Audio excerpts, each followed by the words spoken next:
Me emër të Allahut, mëshirues dhe përdlimtar i madh. Na kemi fillur ta shpallim Kur'anin në natën e Kadrit. Duke treguar mirësinë dhe gradën e lartë të Kur'anit, Allahu i Madhruar thotë: Ne e zbritëm Kur'anin në natën e Kadrit. Në surën Duhan, ajete 3 dhe 4, Allahu i Madhruar e përshkruan këtë natësi mubarake, të begashme të bekuar. Ai thotë: Ne e zbritëm atë në një natë të bekuar. Ne gjithmonë kemi paralajmëruar popujt. Atë natë vendoset në mënyrë të prerë çdo çështje e urtë, dhe është shumë e vërtetë që Allahu i Madhruar e filloi shpaljen e Kuranit në muajin e Ramazanit, pikërisht natën e Kadrit. Kështu, Zoti përshiu robërit me një mëshirë të gjerë, për të cilën ata kur nuk do të mund të falënderojnë dhe të shprehin mirënjohjen ashtu si e meritën. Ajo është quajtur nata e Kadrit për shkak të vlerës së madhe të saj. Në këtë natë, Allahu përcakton gjithçka do të ndodhë gjatë vitit, si afatin e jetës, riskun e fëmijës e tij. Mëtej, për t'i dhënë më shumë rëndësi çështjes së natës së Kadrit, Allahu bën një pyetje. E kush të tregon ty se ç'është nata e Kadrit?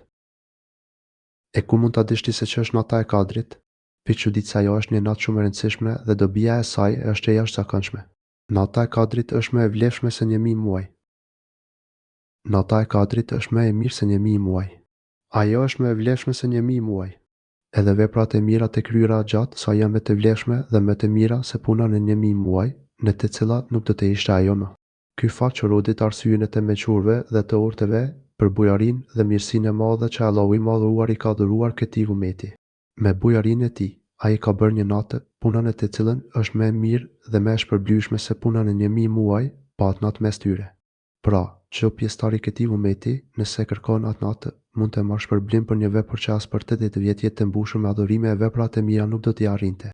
Engjëjt dhe Xhebraili, me lejen e Zotit të tyre, zbresin në të për të zbatuar të gjitha urdhërat e Zotit. Në të zbresin melekët dhe shpirti. Xhibrili, me lejen e Zotit të tyre, me çdo çështje të përcaktuar nga Zoti. Gjatë kësaj nate, duke filluar që nga perëndimi i diellit e deri në agim, melekët dhe Xhibrili shpeshtojnë zbritjen në tokë dhe ngjitjen prej saj. Zoti e ka përshkruar dhe emërtuar atë natë si selam, paqe, për shkak se ajo është e pastër nga sheri dhe është e mbushur me mirësi dhe bekime. Përshëndetjet e kësaj nate zgjasen deri në agim. Paqe është ajo, natë deri në agim. Janë të shumta hadithet rreth mirësisë dhe dobisë së madhe të kësaj nate dhe faktit që ajo është në muajin e Ramazanit, madje në 10 netëshin e fundit të tij, e pikërisht në netë teke. Ajo përsëritet çdo vit deri në ditën e gjykimit. Për këtë arsye, gjatë këtyre 10 netëve të fundit të Ramazanit, profeti Asa hynte në itikaf dhe shtonte adhurimet me shpresë që të arrinte shpërblimin e mrekullueshëm të kësaj nate. Por Allahu është më i ditur për gjithçka.